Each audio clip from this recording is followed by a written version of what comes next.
팔을 어긋맞겨 머리에 얹었더라 하는 그런 주제입니다. 그리고 형제의 뒤바뀜, 팔을 어긋맞기는 바람에, 그 다음에 축복의 뒤바뀜, 그리고 한번 뒤바뀌면 끝이냐? 그 이후에 변화는 없느냐? 그 이후에 어떻게 됐는지. 안수 한번 받고 끝나면 얼마나 좋겠어요. 안수도 받고 모두 다 해도 본인이 계속 그걸 해서 노력을 해야 된다는 우리 어렴풋이 느끼지 않습니까? 오늘 그 얘기를 성경 전체를 한번 같이 보시도록 하겠습니다. 자, 창세기 48장 9절부터 14절까지 우리 잘 아시는 요셉이 아버지 야곱이 죽을 때 두 아들 데리고 간 얘기인데, 헷갈리지 마시도록 우선 므낫세가 장남, 에브라임이 차남인데 잘 맞춰서 갔는데 아버지가 헷가닥해가지고 차남에게 더 좋은 오른손을 얹고 장남에게 덜 좋은 왼손을 얹었다. 이제 그 얘기입니다. 우리 같이 함께 읽어보시도록 하겠습니다. 시작. 이스라엘이 가로되 그들을 이끌어 내 앞으로 나아오라. 내가 그들에게 축복하리라. 이스라엘의 눈이 나이로 인하여 어두워서 보지 못하더라.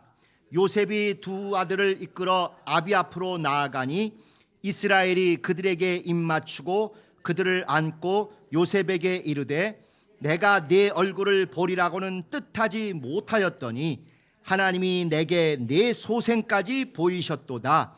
요셉이 아비 무릎 사이에서 두 아들을 물리고 땅에 엎드려 절하고 우수로는 에브라임을 이스라엘의 좌수를 향하게 하고 좌수로는 므낫세를 이스라엘의 우수를 향하게 하고 이끌어 그에게 가까이 나아가매 이스라엘이 우수를 펴서 찾아 에브라임의 머리에 얹고 좌수를 펴서 므낫세의 머리에 얹으니 므낫세는 장자라도 팔을 어긋맞겨 얹었더라. 아멘. 스토리는 이제 이해가 되시죠? 아버지가 눈이 안 보이고 이렇게 마지막 임종 가까워서 이렇게 하고 있으니까 저기 꼭 마지막 안수를 받아야 되겠다. 아버지의 오른손에 내 장남의 머리가 닿고 아버지의 왼손에 내 차남의 머리가 닿게 해가지고 문간에서부터 겨냥을 잘해서 이쪽으로 장남이 닿도록 자기 왼손으로 장남을 밀고 오른손으로 차남을 밀어서 쫙 몰고 갔어요. 그래가지고 도킹 딱 달려고 했는데 아니 힘도 없고 기력도 없어 죽기 직전에 아버지가 갑자기 자기도 모르게 탁 손을 어긋맞겨가지고 인터셉트도 이런 인터셉트가 없죠.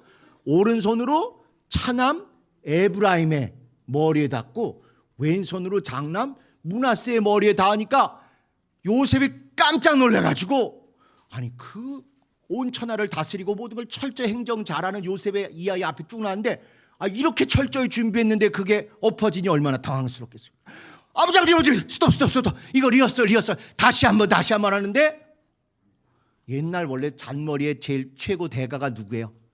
야곱이잖아. 그래? 무효야? 다시 하지 뭐. 이래야 야곱다운데 과거의 야곱과는 달리 아니야. 이거 하나님이 하신 거니까 이대로 가자. 전혀 야곱답지 않은 그 얘기가 딱 나온 거야.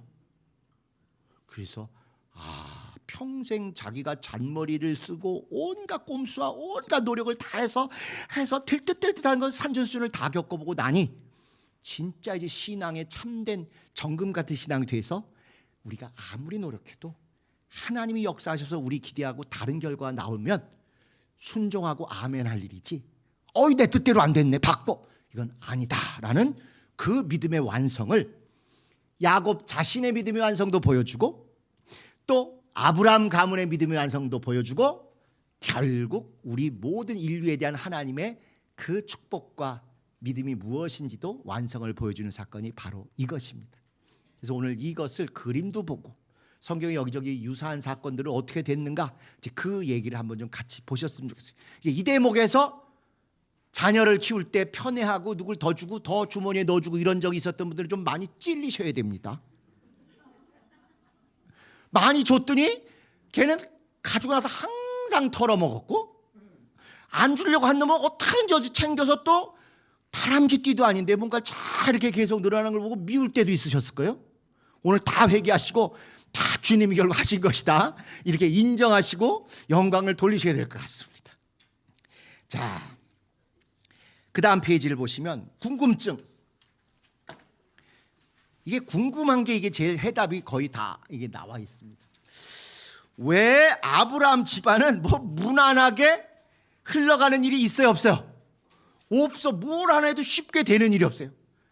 만사형통하리라 이렇게 아무리 찬송 불어도 이 아브라함 집안은 만사난관이에요. 만사난관. 진짜 그렇게 뭐가 어렵네. 왜 그러는 거예요, 이 집은? 인간성이 나빠서? 믿음이 없어서? 제가 전에도 한번 그런 거 여쭤봤는데 교회 다니는 가정이 더 평안해 보이세요? 평균적으로 절에 다니는 가정이 더 평안해 보이세요? 적어도 절에 다니는 분들은 핍박과 구타는 없는 것 같아. 그렇죠? 근데 교회 다니시는 분들은 일단 핍박과 구타는 기본으로 깔고 가잖아요. 물론 이제 다 우여곡절이 차이가 있긴 합니다만 왜 아브라함 집안이 이럴까요? 아브라함이 만약에 하나님 안 만나고 하나님이 안 부르시고 갈대아 우르에서 원래 터 잡고 살던 그곳에서 살던 그대로 놔뒀으면 어땠을까요? 아마 이거보단 덜 우여곡절이 있지 않았을까.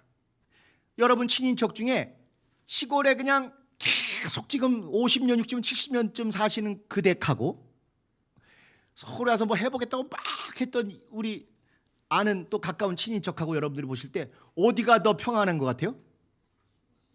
시골이 큰 사건 사고는 확실히 없죠. 물론 이제 더 얼마나 꿈을 갖고 뭐 목표를 이루냐는 두 번째로는 그냥 거기는 해 뜨면 일어나고 해 지면 자고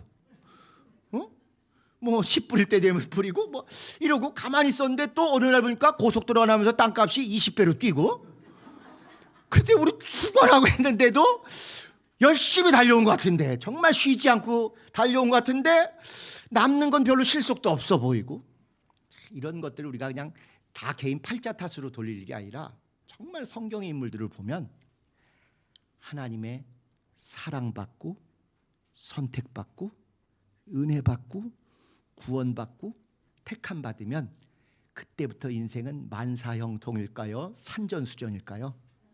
산전수전이 받는 것입니다. 하나님이 사람을 부르실 때 구원은 모든 분에게 허락되어 있지만 그래도 하나님도 당신의 뜻을 좀 존중해주고 인정해주고 그걸 이루려고 노력할 사람들을 고르시는 거예요. 조금 하다가 힘들어 때려쳐야지 무효 싫어 이럴 사람은 잘 귀찮게도 안 하셔요. 그러다 보니까 말씀과 성령으로 충분히 도와주실 것임에도 불구하고 그분이 하시는 양들을 먹이는 일을 할 때 요한에게 베드로에게 3번씩이나 묻잖아요.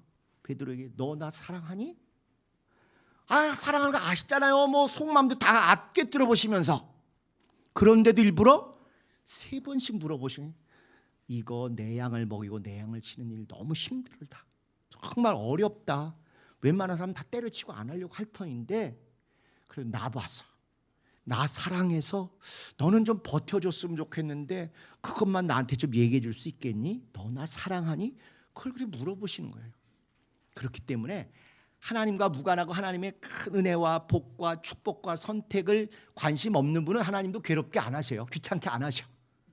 그런데 그래도 거룩한 욕심이 있고 그분과 만나고 은혜 받은 바가 있어서 나도 좀 그분 위해서 잘 살아보고 싶은 분들에게는 우여곡절, 환난, 신고 정말 좌충우돌 롤러코스터 같은 인생이 불가피합니다. 대충 편하게 살고 싶으면 은혜를 된통 안 받아버리면 돼요. 주일 성수를 거절해 주시면 되는 거예요. 그러나 진짜 하나님하고 제대로 진하게 사랑을 나누고 싶으신 분들 또 그렇게 이미 경험하신 분들은 이런 인생은 사실은 불가피한 것 같습니다. 저도 개인적으로 이걸 보면서 내가 예수 안 믿었으면 요거보다는 좀 괜찮지 않았을까 싶은 생각이 들 때도 있더라고요. 그래서 아브라함이 문제가 있거나 뭐가 잘못돼서가 아니라 된통 하나님과 손에 붙잡히고 사랑과 은혜와 축복과 선택을 딱 했기 때문에 그래서 일반인보다 훨씬 더 많은 이런 우여곡절이 그 집안 내내 끊이지 않은 것 같아요. 두 번째, 야곱의 일생은 형제 뒤바뀜의 일생인가? 우선 걘 뱃속에서부터 막 그냥 누가 형이냐 누가 동생이냐 이렇게 막 씨름하다 나온 거 아시죠?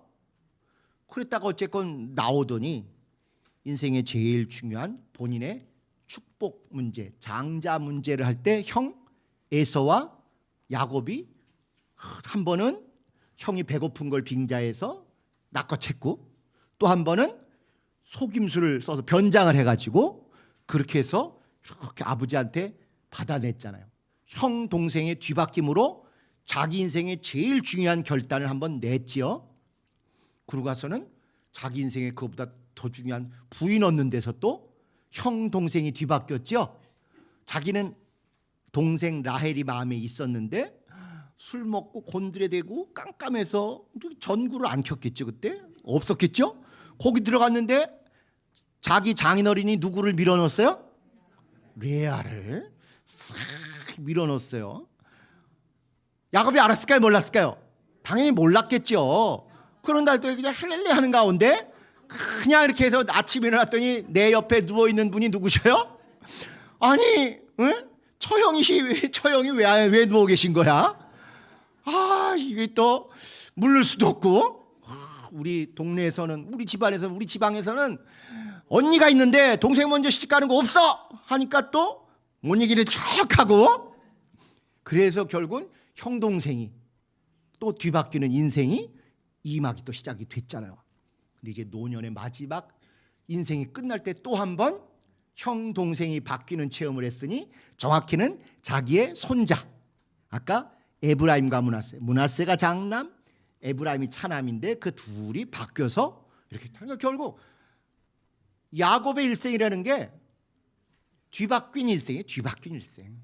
자기는 어떻게든지 노력해서 뒤바꿔가지고 자기 원하는 결과를 얻으려고 했지만 하나님은 그때마다 그걸 또 되치기를 하셔가지고 결국 하나님이 원하시는 방향대로 가게 했고 잘못에 대해서는 잘못한 만큼 혼도 내셨어요. 잘못해서도 하나님이 다 이루셨으니까 좋은 거 아니야? 이게 우리의 그동안의 잘못된 신앙이었어요. 성락교회가 개혁이 필요하다고 하나님이 역사하신 그것입니다. 아 주님을 위해서 영혼 전도하고 헌신해가지고 건축하면 다 되지 뭐 하면서 과정에 신앙도 어기고 윤리도 어기고 도리도 어기고 막 했는데 숫자만 많으면 돼. 결과만 가지고 눈속임만 하고 주님이 보신다는 생각보다 어떤 사람 하나가 평가한다. 어떤 교육자들이 그거 가지고 뭐라고 한다. 이걸 보고 해왔던 게 우리의 안타까운 지난 과거의 모습이었습니다. 이제는 하나님께서 과정도 믿음에 합당해야 된다라고 우리 모두를 깨우쳐 주시는 게 법적인 걸 떠나서 가장 중요한 신앙의 개혁이다. 이렇게 정리하시면 될 것 같아요. 야곱 인생 시작도 뒤바뀜. 인생 가장 중간에 화려하고 소중했던 아내를 얻는 것도 뒤바뀜.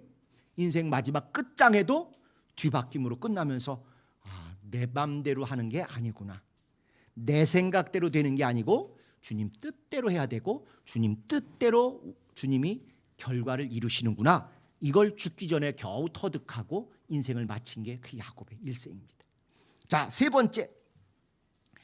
우수와 좌수가 뒤바뀌면 정말 복의 내용이 뒤바뀌는가. 이게 이제 유명한 잠언서 3장 16절에 우수 오른손에는 장수가 있고 좌수 왼손에는 부귀가 있다. 이제 이런 구절이 있지 않습니까? 이게 많으면 그게 맞을 텐데 이게 한 번 있는데 우린 그것도 철석같이 믿잖아요.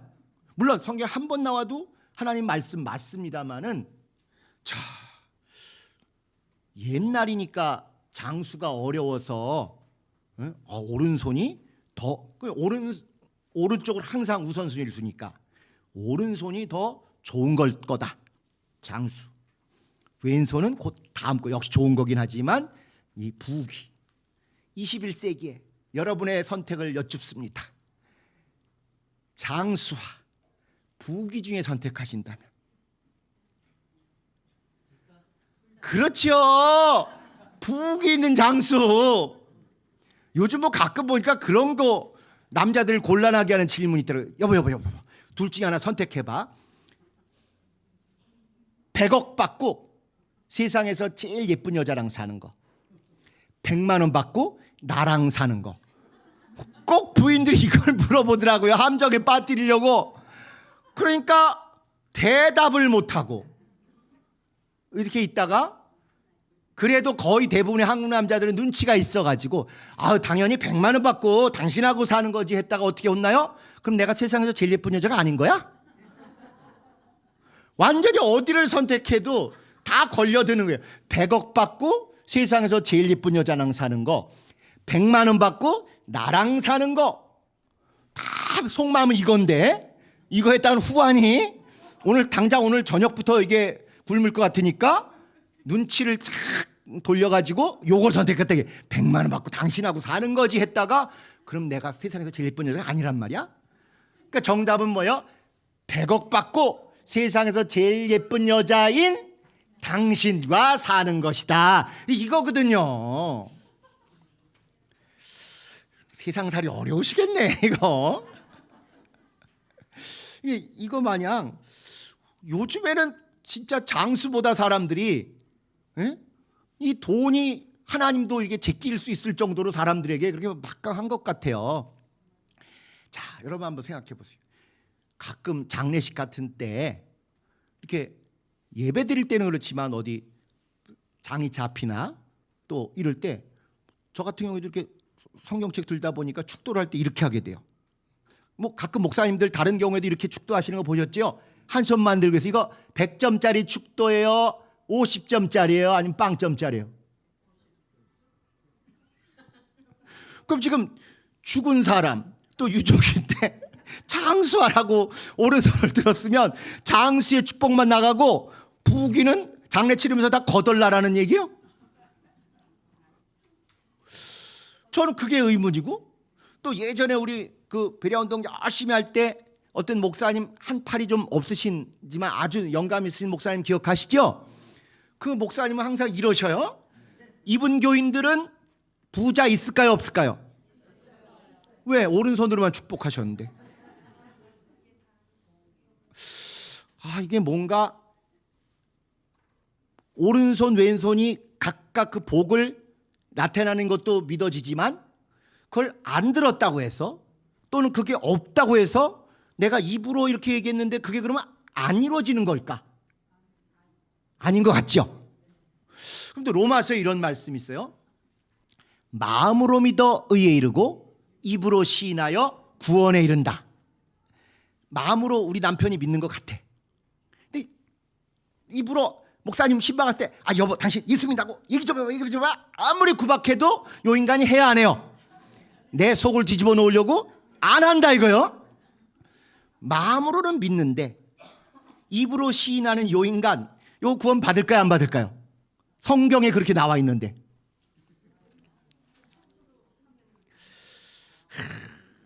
그러면 그 사람은 심포가 돼서 안 받을 수 있다고 치십시다.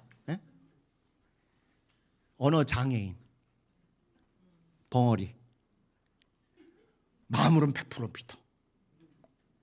은혜 받아서 눈물 흘렸는데 예수 내 구주, 나는 예수님을 나의 구세주로 믿습니다. 말을 못해. 구원 받을까요 못 받을까요? 성경에 안 된다고 돼 있는데. 무슨 얘기를 하려고 하는지 이젠 충분히 이해가 되시죠? 이게 성경이 어떤 구절이 두 개가 나왔을 때는 평행법이라 그래가지고 완전히 1번 2번 따로가 아니라 비슷한 것을 얘기할 때가 많다 이겁니다. 우리 바벨탑 얘기할 때 이런 말씀 드렸어요. 천하에 언어가 하나고 구음이 하나였더라. 그러니까 전에 무슨 언어는 뭐고 구음은 뭐고 하는데 그게 아니에요. 같은 얘기를 두 번 하는 것입니다. 사람이 왜 그러냐? 인간이 왜 그 모양이냐? 사람 따로 인간 따로가 아니잖아요. 똑같은 얘기를 약간 단어와 표현을 바꿔서 하는 면이 있거든요. 그래서 마음으로 믿어 의에도 이루고 의에 이뤘으면 구원 받는 겁니다. 식물인간도 지금 죽기 직전에 그 코마 상태인 사람도 우리가 가서 왜 전도를 합니까? 비록 입으로 말은 못해도 그 심령이 듣고 영접하면 100% 구원받는다는 확신도 있고 체험도 있기 때문에 하는 거 아니겠어요? 그래서 강조하기 위해서 두 번을 반복하지만 1단계만 해서는 안 되고 2단계까지 안 됐으므로 이 사람 구원 받았다. 이건 굉장히 큰 오류고 속단일 때가 많다 하는 것입니다. 그래서 우수장수 좌수 다 장수와 부귀가 필요하지만 이게 혹시 안 들었다 할지라도 그래서 다른 것을 아예 못 받고 이쪽만 받는다. 율법에서는 혹시 그렇게 될지 모르지만 복음에서는 내 마음에서 그 복을 염두에 두고 하면 혹시 그 언어가 빠졌어도 또는 그 손이 그 행위를 안 했어도 충분히 된다는 걸 믿는 게 그게 복음의 믿음이에요. 그래서 이런 것들 때문에 우리가 너무 이렇게 편협하게 보는 건 성경을 있는 그대로 보는 거하고 좀 거리가 있다. 이 말씀을 드리고자 합니다. 한 번 뒤바뀐 복은 다시 뒤바뀔 수 없는가? 아니요. 각자 복은 권리를 얻은 것이지 그랬다고 해서 자동으로 가만 놀고 먹고 해도 돈다발이 떨어지는 게 아닙니다. 예수님이 우리를 위해서 2000년의 피를 다 흘려주셨죠. 대속해 주셨죠. 그렇다고 가만히 있으면 구원이 되나요? 그걸 영접하고 믿어야 그래야 구원이 되는 거예요. 구속된 것을 나의 구원이 되게 하려면 믿음을 드러내야 되잖아요. 그것처럼 복도 권리와 권한을 얻은 것이지만 그것이 구체적으로 나타나려면 내가 그걸 인정하고 그것을 위해서 노력하고 열심을 다해서 유지하고 잘못된 것은 회개도 하고 이래야 누릴 수 있는 거죠. 이거 했다고 자동으로 되면 우리 벌써 다 삼성그룹 정도쯤 됐어야 돼요. 그래서 그걸 잘 구분하셨으면 좋겠고요. 그 다음도 비슷한 얘기인데 뒤바뀜으로 이렇게 형 동생이 뒤바뀌고 축복이 뒤바뀌어 가지고 이득을 본 자가 있고 야곱처럼 본의 아니게 날려먹은 에서 같은 사람이 있는데 이렇게 손해를 본 자의 그 후의 일생은 어떻게 될까? 한 번 그렇게 뒤바뀌면 끝이 아니라 하기에 따라서 얼마든지 뒤바뀔 수 있다는. 자꾸 이런 오해를 하는 전제가 뭐냐면요, 하나님이 넉넉지 않으셔가지고 복이 몇 개 없으셔. 그래갖고 얘를 주면 얘는 못 줘. 얘가 가져갔으면 다른 사람에게는 안 돼. 선착순 몇 명이야. 은연중에 자꾸 우리에게 그런 사고방식이 묻어 있어서 그런 것 같아요. 하나님은 가진 게 많으실 뿐만 아니라 얼마든지 하나님이 기대하시는 조건, 믿음만 보이면 충분히 그걸 부어주셔요. 문제는 나다, 이게 나다. 내가 가서 청구도 하고 받기도 하고 그것을 이루려고 노력도 할 때 그것이 쭉쭉 통로로 들어오는 것이지, 그걸 안 하시고 단순히 축도만 받았다, 그랬다고 해서 자동으로 임하는 게 아니라는 것입니다. 그러니까 우리의 한국 교인들이 미국에서 제일 미국 사람들 놀랍게 한 게 하나가 뭐냐면, 아무리 주일날 바쁘고 교회 못 와도 축도 시간엔 꼭 와. 아무리 졸고 아무리 딴짓을 해도 축도 시간엔 동작 그만을 꼭 한다는 거예요. 왜? 그게 그 예배의 핵심이라고 생각해서. 그래서 축도를 안 받고 나가면 예배를 성공도 못한 것뿐만 아니라 복을 전혀 못 받은 것처럼 이렇게 한 게 이게 대한민국의 세계 최고 수준의 축도 신앙입니다. 그 중심은 좋은 거고 중심은 참 기특하고 귀한 것이지만 근본적으로 보면 이게 삐뚤한 거죠. 말씀, 성령, 이것에 의해서 내가 어떻게 살아야 될지를 고민하는 것보다 그냥 자동으로 주어지는 거 하나 쫙, 이것만 되면 내가 개판으로 살아도 다 나는 복받게 돼 있다, 이런 기복, 이거야말로 절대 우리가 용납하면 안 되는 기복신앙인 것입니다. 이거는 마치 엉망으로 살다가 그냥 불안하면 무당한테 가서 어떻게 다 잘 될 것 같아, 못 될 것 같아, 내일 어떻게 될 것 같아, 이렇게 묻는 미신이나 똑같은 거예요.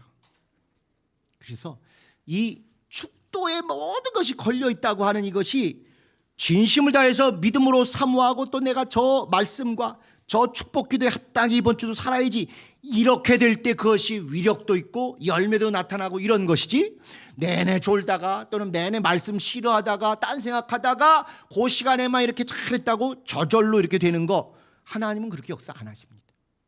그래서 이와 같은 한 번 우수좌수로 결정되는 것도 아니고 한 번 뒤바뀌었다고 끝장나는 것도 아니고, 내가 열심을 다해서 그 약속과 그 보장과 축복에 맞게 이루려고 노력하며 사모하고 인정할 때 실제로 내가 노력한 것 이상으로 그와 같은 축복이 온다는 거죠. 그래서 축복은 무한하고 또 그 다음에 중첩적으로 오는 것이지 얘는 이렇게 쓰니까 장수만 가고 얘는 이렇게 쓰니까 부귀만 가고 아니라는 것입니다. 장수, 부귀. 근데 둘이 똑같이 와서 받았다? 나중에 부귀가 얘한테도 가고 장수가 얘한테도 가고 이런 것이. 율법은 야박하게 이렇게 얘기하지만 복음은 얼마든지 풍성하게 통으로 다 온다는 것을 우리 복음의 제자들답게 꼭 기억하시면 좋겠습니다. 그 다음에 한 명도 나을까 말까 지금 뒤바뀔 형제가 있어요 없어요? 뒤바뀔 형제가 어디 있어? 응? 과연 이런 게 우리에게 지금 필요한가? 필요하죠. 진짜 여러분 뒤바뀌기 이전에 하나님이 생육하고 번성하라 이렇게 계속 하시는 이유가 뭐예요? 만물의 법칙을 하나님이 세우실 때 경쟁이 최고의 능력입니다. 경쟁하지 않는 자, 독점하는 자는 발전도 없고 타락하고 정치하고 그런 거 아니겠어요?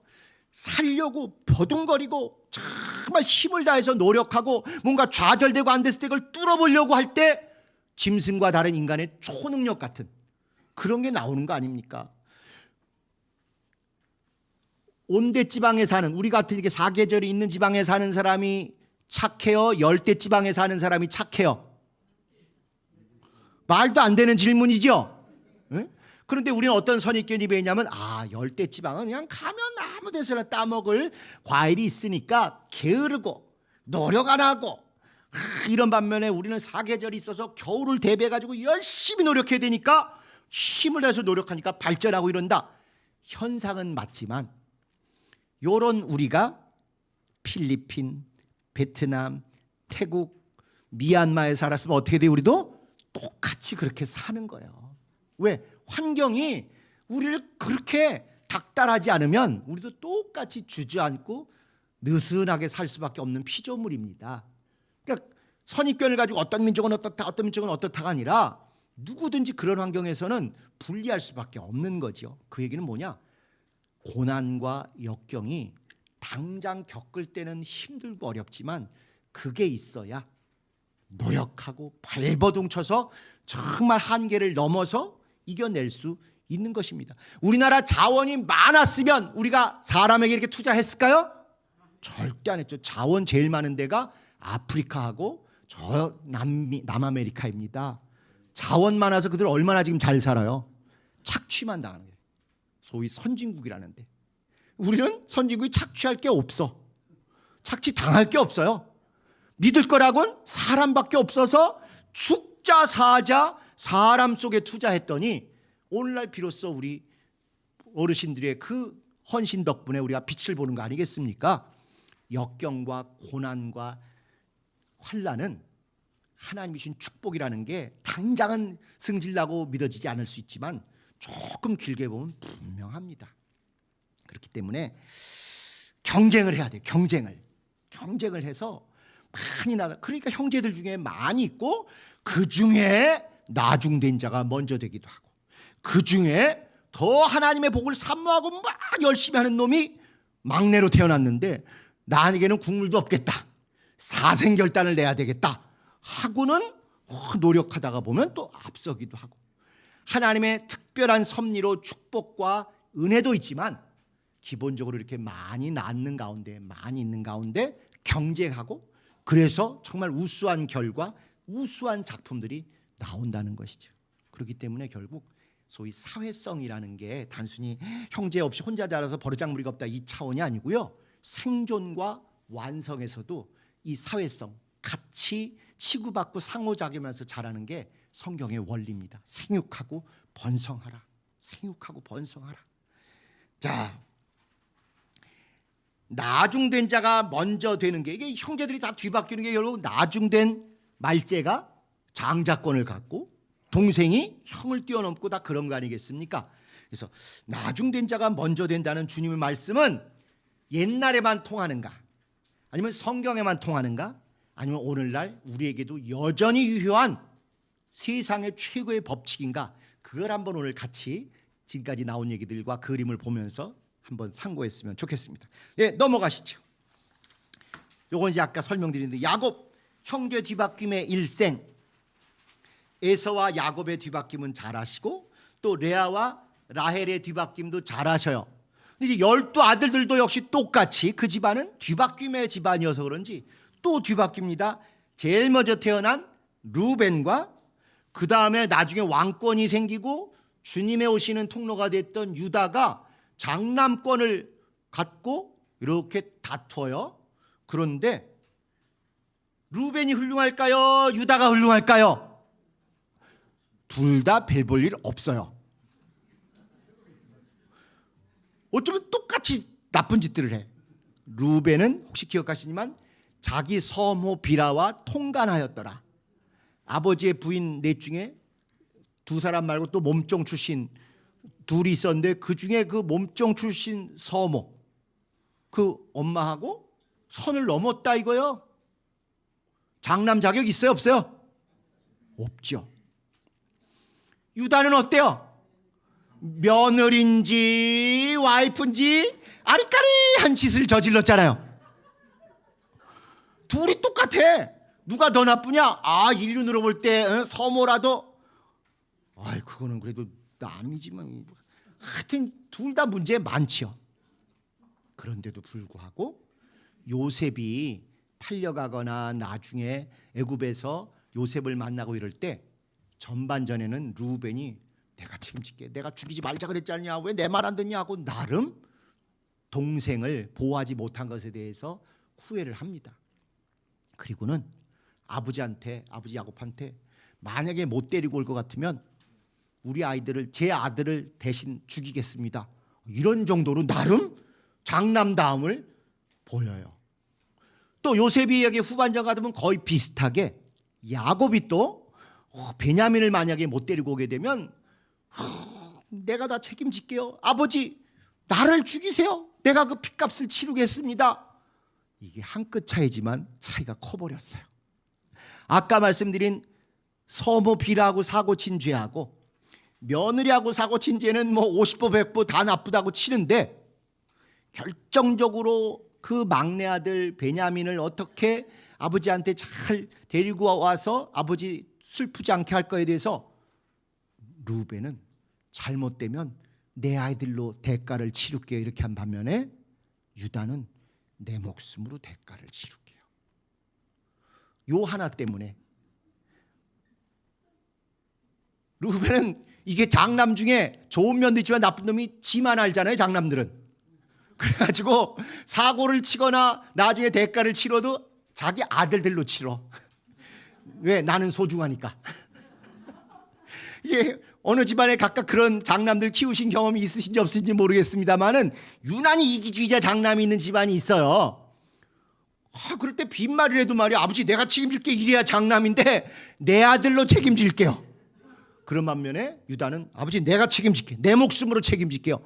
그것이 아마 하나님 보실 때 네가 진짜 참된 책임감을 가진 장남이다 이렇게 보신 것 같아요.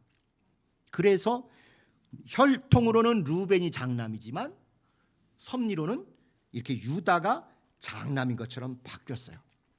그리고 또 12아들 또는 11아들의 루벤보다는 결국 요셉이 장남 중에 장남이 돼가지고 나중에 11명의 아들들이 전부 요셉 앞에서 어떻게 되죠? 머리를 숙이고 존귀한 자라고 그 앞에 머리 숙이고 자기들의 죽고 사는 문제가 그분에게 달려있음을 고백하잖아요. 원래 꿈을 그대로 실현하는 얘기 나오는 것처럼 이렇게 해서 장남되었던 루벤이 나중되고 막내에 가까웠던 그 요셉이 장남이 되고 이런 뒤집힘이 야곱 일생을 그대로 끝내요. 심지어 오늘 우리가 보게 되는 므낫세와 에브라임도 므낫세가 역시 장남이고 에브라임이 차남인데 요셉의 두 아들 중에, 그런데 헷가닥해가지고 손을 어금바뀌는 바람에 여기도 장남 차남이 바뀝니다. 그래가지고 결국 12지파 중에 요셉 지파는 빠지고 요 둘이 올라가서 에브라임 지파 독립되게 하나, 므낫세 지파 하나. 그러니까 아저씨들 학렬에 조카들이 하나 올라간 거야. 그래가지고 12지파가 됐던 거죠.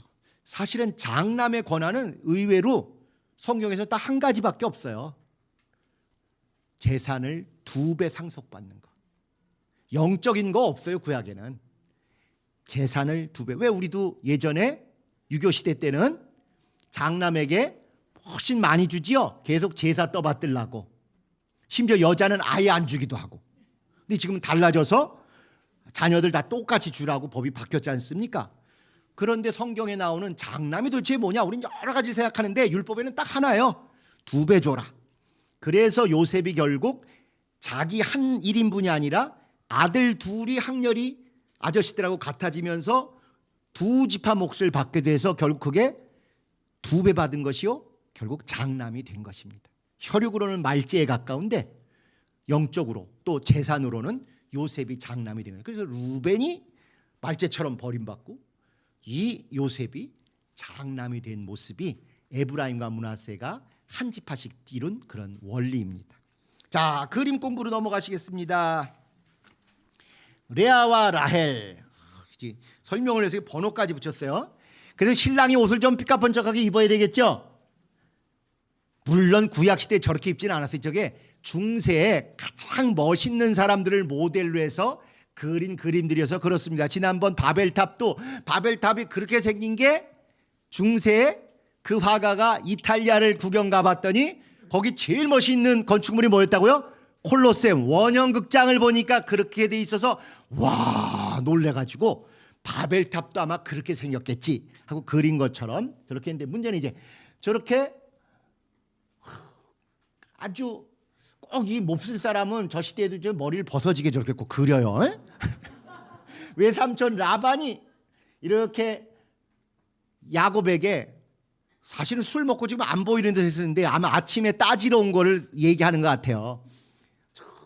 처형될 사람이었던 레아를 데리고 온 거예요. 근데 영문을 모르고 저 뒤에 어느 여자가 희미하게 있어요?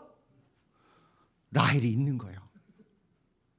아니 왜 저 양반하고 언니하고 왜 같이 아빠한테 가는 거지? 지금 영문을 모르고 밤새 무슨 일이 있었는지를 모르는 거예요.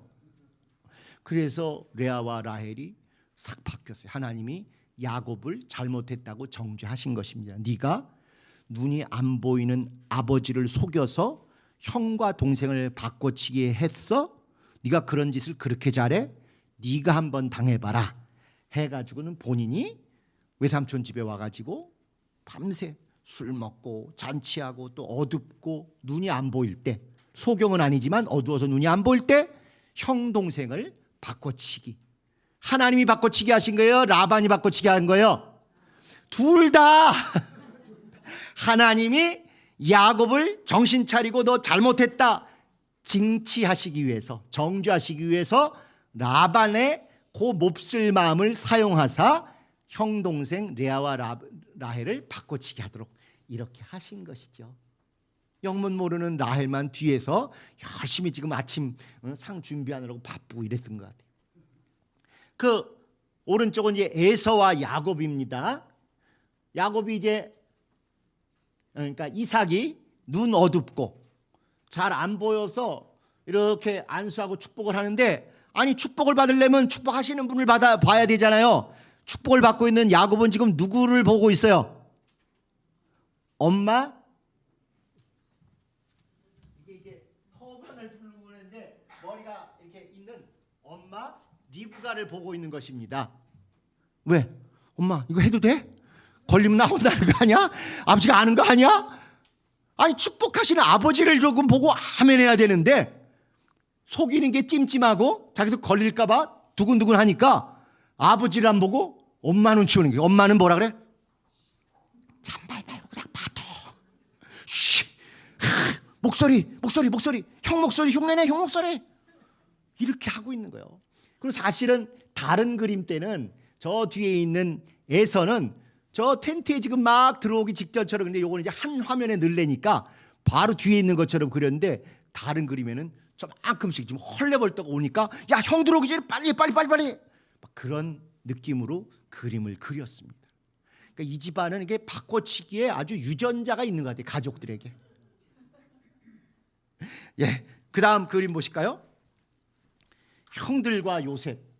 요셉이 아주 존귀한 자가 돼서 딱 있으니까 저 왼쪽에 형들이 다 와가지고 저렇게 막 조아리는 거예요. 그 꿈이 뭐 말도 안 된다고 열받고 막 부정하고 이렇게 했는데 결국 하나님의 섭리와 요셉의 초인적인 노력, 성실함, 진실함, 열심히 사는 것 덕분에 저렇게 역전이 돼서 형들이 머리 숙이는 그런 장면이 이루어져서 먼저 됐던 형들이 나중되고 나중됐던 요셉이 먼저 되는 그런 일이 있어요. 오른쪽은 이제 침상에 누워서 눈이 안 보이는 게 임종 직전에 야곱이고요. 또 저렇게 화려하게 국무총리 의상을 입은 왼쪽 사람이 그 아들 요셉이고, 이제 에브라임과 므낫세인데 잘 데리고 이렇게 가는데 이제 어긋 맡기는 그런 딱 어긋 맡기는 그런 그림은 없더라고요. 아무리 찾아봐도. 그러니까 아마 성경 얘기를 정확히 이렇게 보기보다 그냥 나름 그 시대에 맞게 이렇게 그린 것이 아닌가 이제 그 생각이 듭니다. 자, 넘어가시겠습니다. 이제 이런 성경 얘기들은 알겠는데, 성경에 나오는 이런 형제와 또는 서열의 뒤바뀌는 역사가 저 아브라함 가문에서만 끝났느냐? 아니라는 거죠.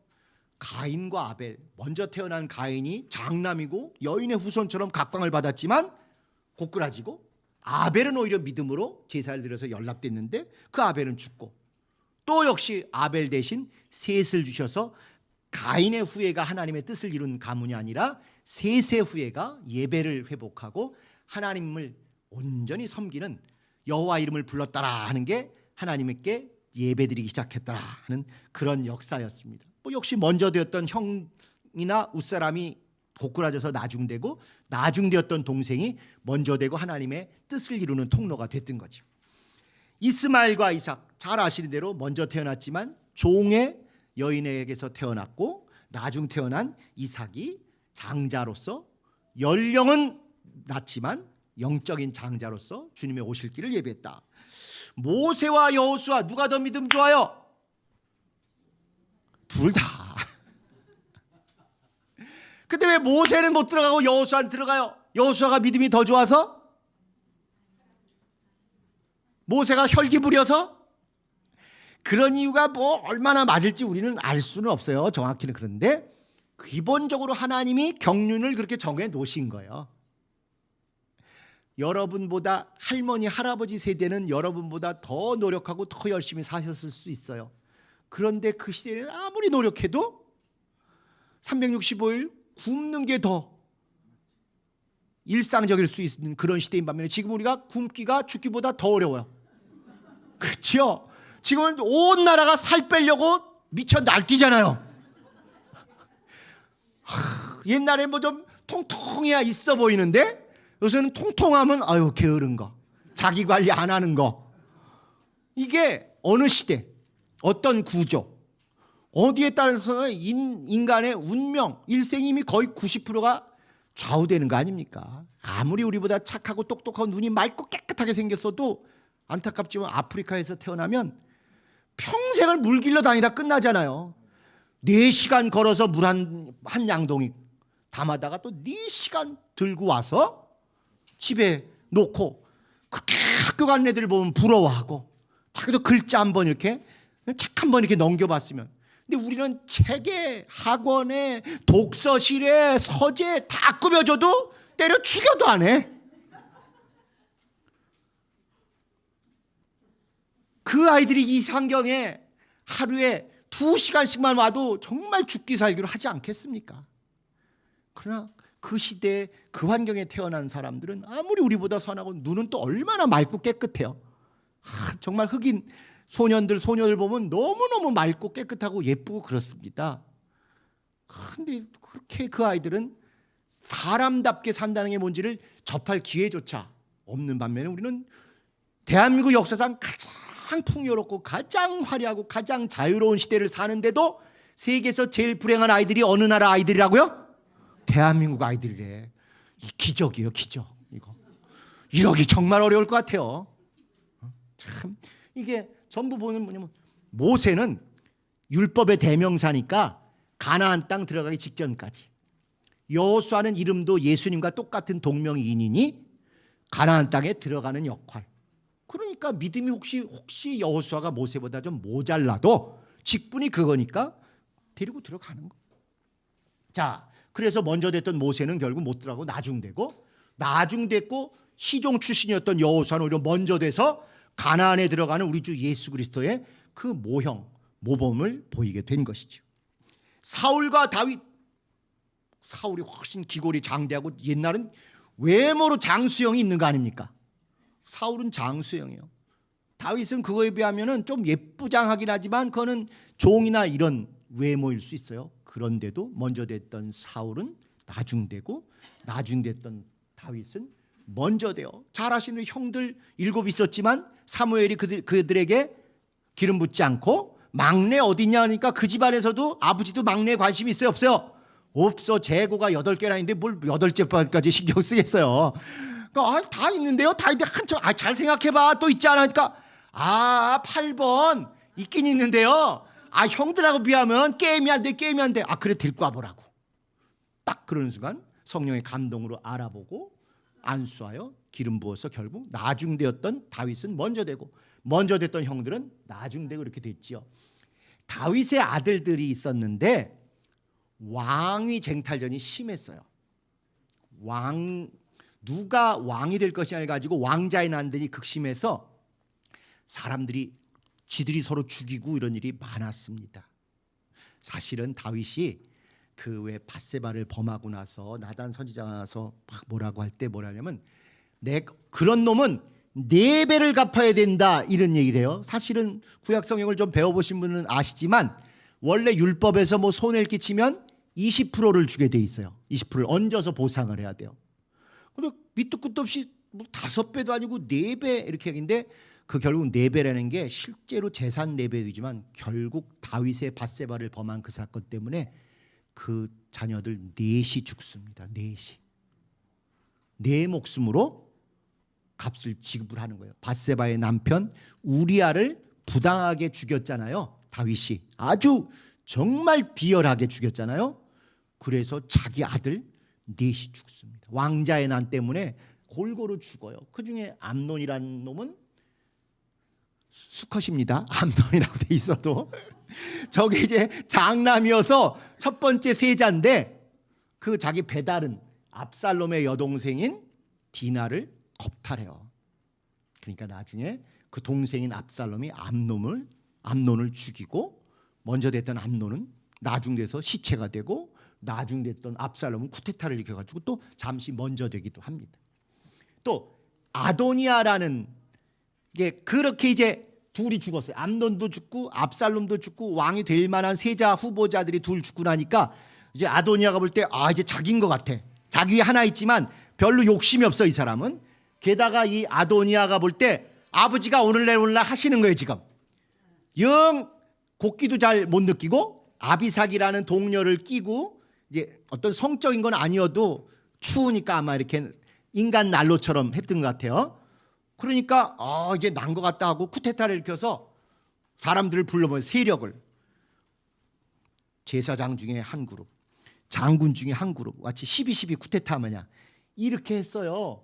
그러니까 솔로몬의 엄마인 밧세바가 비록 처음에는 피해자로 겁탈을 당하고 어려움을 겪었지만 그래도 그걸 기화로 해서 왕비가 됐잖아요. 왕비가 되면 다 정치인이 되는 것입니다.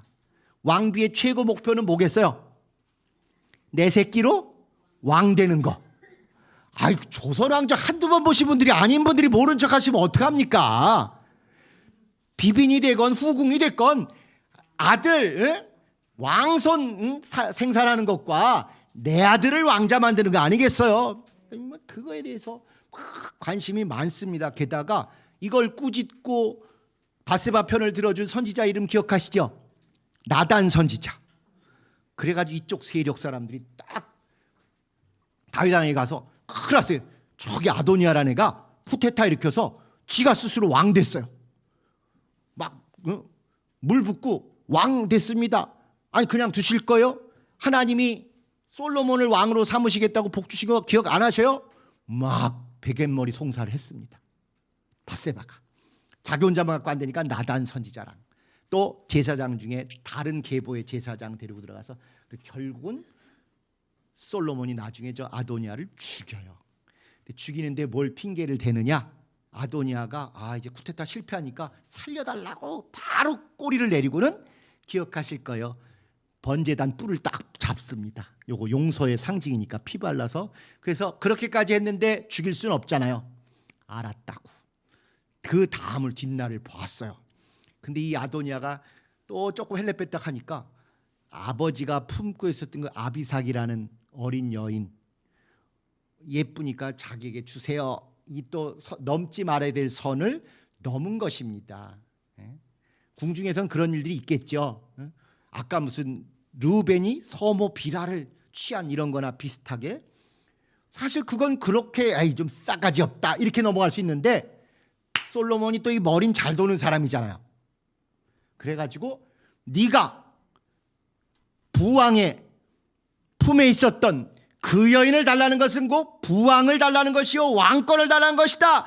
넌 나를 또 제끼고 왕이 되려고 하는구나 하고 핑계를 대서 죽여버렸어요. 솔로몬은 나중에 이런 일을 또 합니다.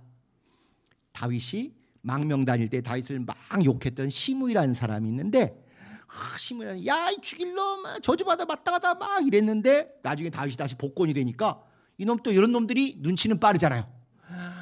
그땐 제가 못 알아보고 그랬습니다. 좀 살려주세요. 은혜가 많으신 다윗 왕님. 그래서 다윗도 알았다. 용서하마. 너 죽이지 않으마. 이렇게 했지만 아들한테 귓속말로 유언을 남겼어요. 저놈 절대 백발로, 그러니까 자연수명 다 살고 음부로 내려가지 못하게 하라. 또 이렇게 했네. 다윗의 이중성이에요. 내 절대 보복 안 할게. 절대 안 죽일게. 이렇게 했지만 뒤끝이 있었어요. 그래가지고 솔로몬에게 했더니 나중에 또 이제 함정에 잘 걸려들어서 시므이도 죽습니다. 이렇게 왕자를 또 죽여요. 또 나단이라는 왕자가 있는데 이 사람에 대한 얘기는 안 나와요. 근데 이제 누가복음에 보면 족보가 나올 때 마리아는 나단의 왕손의 후예로 나오고, 요셉, 예수님의 아버지 요셉은 솔로몬의 자손으로 나옵니다. 그래서 아마도 이 역대기에 보면 저 솔로몬의 형 중에 나단이라고 나와요. 그래서 그 왕위가 더 우선권이 있을 수 있지만 약속을 알았는지 하나님의 축복을 알았는지 어쨌건 솔로몬에게 양보한 사람이 나단 같아. 이 대목에서 생각나는 조선의 왕 얘기 누구 없으세요? 세종대왕. 셋째 아들이지만 똑똑해 보이고 저게 왕이 됐으면 좋겠다 해도 형들 둘이 일부러 뭐 못난 척하고 양보하고 뭐 그랬다는 얘기 저만 소학교 때 배웠나요? 기억나시죠? 그런 얘기 들으신겨? 또 그렇게 된 것 같아요. 그래서 어쨌거나 이렇게 먼저 됐던 형들이 줄줄이 있는데 와이프가 많아가지고 결국 나중되고 사건 사고를 거쳐 나왔던 솔로몬이 왕이 됐어요. 심지어 신약에 오면 침례자 요한이 더 먼저 됐을 뿐만 아니라 위세와 권한이 엄청났습니다. 예수님은 그 다음에 왔는데 아직 추종자도 없어요. 요한의 영권이 얼마나 센지 바리새인도 서기관들 다 그 앞에 와서 침례 받으려니까 받는 거예요. 침례는 유대인은 받는 게 아닙니다. 원래 이방인이 유대인 되려고 할 때 그렇게 받는 거예요. 그런데 침례자 요한이 너희 다 침례 받아야 돼. 너희 다 짐승 수준이야. 돌밖에 안 돼. 이러니까 그 위세에 눌려서 그 영빨에 눌려가지고 침례를 받을 정도 됐어요. 그래서 침례자 요한이 모든 백성에게 침례를 볼 수가, 예수님에게까지 침례를 줬잖아요. 그러면 딱 볼 때 오 스승님 제자, 높은 분 추종자 이렇게 돼야 되는데 그 침례 요한이 무슨 얘기를 했어요?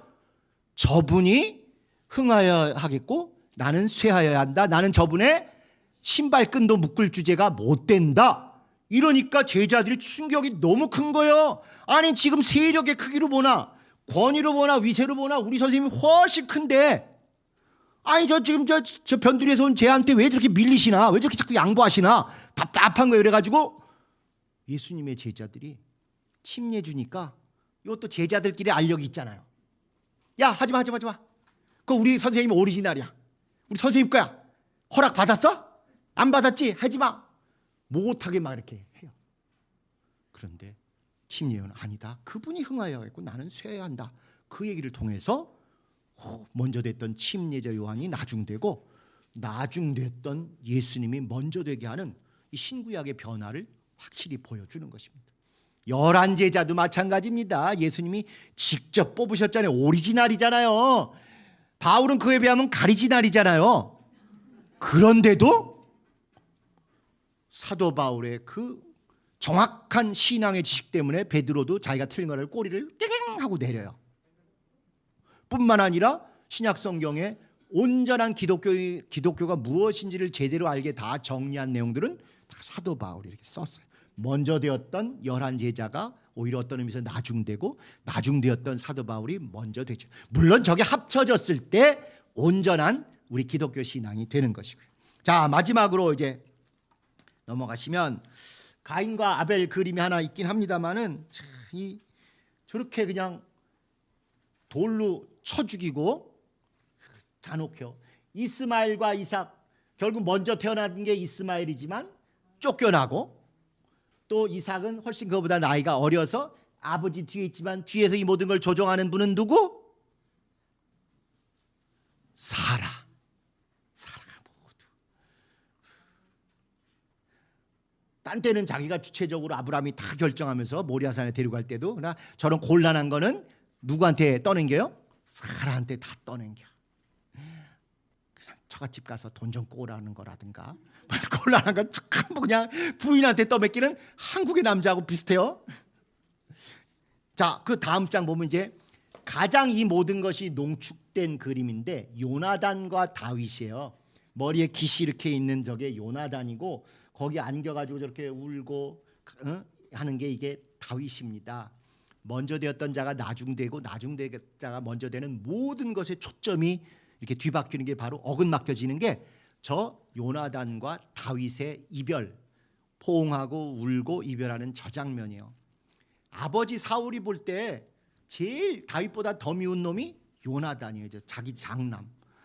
아니 내가 다 만들어서 다 물려받게 해놨는데 이놈은 계속 하는 말이 뭐예요? 나보다 내 여동생의 남편, 매제지요. 여동생 자매, 매제. 매형은 없습니다. 사실 한자는 건 틀린 말이에요. 매형 하는데 손아래 명, 손유명, 자형, 매제. 한자는 그렇게 딱 기대돼. 어쨌건 내 매제인 다윗이 너무 훌륭하고 성령 충만하고 왕제입니다. 왕이 될 사람이니까 제를 시키세요. 그러니까 사울이 부글부글했을 거예요. 이 등신 같은 놈이 다 해서 지 입에 넣어주는데 그걸 안 받아먹고 저런다고. 그러나 이게 바로 먼저 되었던 요나단이 나중되고, 나중되었던 다윗이 먼저 되고, 왕의 혈통이었던 요나단이 나중되고, 평민이었다가 부마가 됐던 이 다윗이 먼저 되고, 이렇게 정말 또 연장자, 연소자 이런 것들이 다 뒤바뀌면서 단순히 왕가가 바뀌는 정도가 아니라 구약의 율법과 신약의 복음, 혈통과 믿음이 뒤바뀌는 이 모든 것들이 농축되어 있는 게 바로 이 요나단이 왕권을 다윗에게 양보하는 이런 장면입니다. 여기 아도니아와 솔로몬이 이제 아까 얘기한 대로 아도니아가 쿠데타 일으켜서 왕 되려고 그러니까 저기 이 그림의 원 제목은 밧세바의 간청이에요. 저 무릎 꿇고 왕이시여 전하 눈을 뜨시옵소서, 숨 거두시기 전에 꼭 하셔야 될 일이 있습니다. 왕께서 약속하신 솔로몬이 지금 나이가 어린데 그 형인 아도니아가 가로챘습니다. 누가 왕이시옵니까? 어인을 찍어주시옵소서. 지금 막 그러는 거예요. 혼자 해가지고는 안 되니까 미리 짰어. 그래도 다윗이 제일 말 잘 듣는 게 나단 선지자거든요. 저 이제 나단 선지자가 뒤에 온 거예요. 저 사람이 기다렸다는 식, 마치 우연히 이루어진 것처럼 문간에서 딱 듣고 있다가 자기가 들어갈 타이밍에 딱 맞춰서 딱 들어. 왕이시여, 그때 하나님께서 솔로몬을 주시면서 내 집에 내가 떠나지 않고 왕은가를 이루어주겠다 하시지 않았습니까? 기억하시죠? 지금 죽게 돼 있는데 기억한다고 쳐야죠. 그래가지고 결국 이때 그냥 옥새로 어떻게든지 받아가지고 가서 방을 붙이고, 또 솔로몬이 가서 왕이 타는 노새를 타고 퍼레이드하고, 그러니까 대통령 타는 그 리무진 타고 가는 거예요. 타서 하고 만방에 나팔 불고 선포하니까 먼저 샴페인을 터뜨리고 기뻐하던 아도니아가 놀래가지고 아까 인 대로 살려달라고 하고 뭐 그랬던 그 장면입니다. 자, 넘어가시죠. 자, 이제 마지막 결론입니다. 교회사 먼저와 나중에 뒤바뀜의 역사예요. 교회 안의 역사뿐만 아니라 세상 인류사가 다 그렇습니다. 결국 이렇게 어떤 집안의 형제들이 뒤바뀌고 장남과 말자가 뒤바뀌고 이런 모든 것들을 통해서 예표하신 건 뭐냐? 결국 하나님의 경륜이 유대인이 먼저 택함 받았다가 나중에 이방인이 하나님의 거룩한 도구가 되고, 이스라엘이 먼저 택함 받았다가 교회가 신부된 주님의 신부로서 이 일을 감당하는, 요 짝은 요대로 외우셔야 돼요. 유대인과 교회 또는 유대인과 이스라엘과 이방인 이렇게도 하시지만 더 정확한 건 유대인과 이방인, 이스라엘과 교회, 이렇게 먼저 되었던 유대인이 나중되고 나중됐던 이방인이 먼저 되고, 먼저 돼 있던 이스라엘이 나중되고 나중됐던 교회가 먼저 되고, 또 먼저 택함 받고 먼저 하나님을 만난 건 남자 하와지만 결국 우여곡절 끝에 구원의 은혜가 임하는 건 나중되었던 여자를 통해서, 하와를 통해서 여자의 후손이 오고 수가성 여인을 통해서 예수님의 첫 번째 전도와 복음 전파가 이루어지고 신부된 교회를 통해서 세상에 주 예수 그리스도의 복음이 전파된다는 것. 나중됐던 여자가 이렇게 먼저 된다는 것. 그다음 중심국가 주변 세계사를 보면 결국 기독교가 먼저 시작했던 중심국가에서 왕성했다가 오히려 그들 나라들은 교회가 침체하는데 주변국들은 정말 점점 더 흥해갑니다. 심지어 인류 역사 시작할 때도 그 예루살렘 있었던 여기, 또 그리스 로마에서 시작해서 변두리였던 독일이란 나라가 게르만 민족이 있는데 그때는 야만족이었어요. 여기로 퍼져나가고, 또 거기서 또 저 야만족 중에 하나인 북유럽의 바이킹들이나 영국인들로 퍼져나가고, 또 거기서부터 야만이고 미개인 아메리카 대륙 인디안으로 가고, 거기로부터 또 동양으로 오고, 이런 식으로 세계가 중심으로부터 오히려 하나님의 역사가 점점 더 주변으로 나가면서 먼저 되었던 중심이 나중되고 나중됐던 중심이 더 확 드러나는, 그래서 기독교 선교국, 그렇게 소위 선진국들이, 구미 선진국들이 기독교 선진국이었지만 뒤늦게 그들로부터 선교를 받고 복음을 들은 기독교 피선교국들이 제일 충만하게 아프리카, 아시아, 중남미 교회들이 성령운동으로 뜨겁게 지금 변화가 된 거죠. 20세기, 21세기 들어오면서 세계교회가 한국교회를 위해서 진짜 요즘 가끔 옛날 테이프 나오는 거 보면 참 애처로운 민족인데 거기에 키 크고 양복 입고 멋있게 생긴 선교사님들이 와가지고 문물을 보여주니까 뿅 간 거예요. 예수 이전에 너무 멋있으니까 선교사님 댁에 가서 복음도 듣고 맛있는 빵도 먹고 님도 보고 뽕도 따면서 예수를 만나고, 거기서부터 또 그런 사람들이 그냥 서당에서 한문 외우던 사람들에게 연희전문학교, 이화학당, 배제학당, 그러니 머리 닦고 이렇게 예쁜 옷 입고 뭐 이런 걸 통해서 복음과 함께 문화를 전파하니까 그걸 통해서 문화의 우월감이 오히려 복음의 핵심에 접근하게 되는 이런 일들을 겪었죠. 그렇기 때문에 이제는 우리가 그걸 다시 역전해가지고 전 세계에서 선교사 파송 2위국이 한국입니다. 최근에 혹시 넘어섰을지도 모르겠어요. 얼마 전까지는 미국이 전 세계 선교 파송 1위였었는데 미국을 전 세계가 지금 미워하잖아요. 9.11 테러 이후로 저 나쁜 나라라 그러고 제국주의적으로 우리를 착취한다 그러고, 그러니까 쉽지 않은데 오히려 우리나라 사람 전 세계적으로 좋아하는 거 아시죠? 심지어 우리나라 여권이 전 세계에서 인기 제일 많은 거 아시죠? 그런 것 때문에 어쩌면 1등이 될 수도 있고, 어쨌건 1, 2등이에요. 선교사 파견 1, 2등 뿐만 아니라 전 세계에 성경을 가장 많이 제작, 인쇄, 번역해가지고 보내는 것도 우리나라가 1등이에요. 근데 이거 이제는 원가에 밀리니까 중국에 1등을 넘겨준 것 같아요. 원가 들어가는 거 보면 중국을 못 당하니까. 어찌됐건 기독교 피선교국이었던 대한민국이 불과 개신교로 따지면 120년 만에 전 세계에서 가장 뜨겁고 가장 물질로나 사람으로나 성경책으로나 선교를 열심히 하는 그런 나라가 돼버렸어요.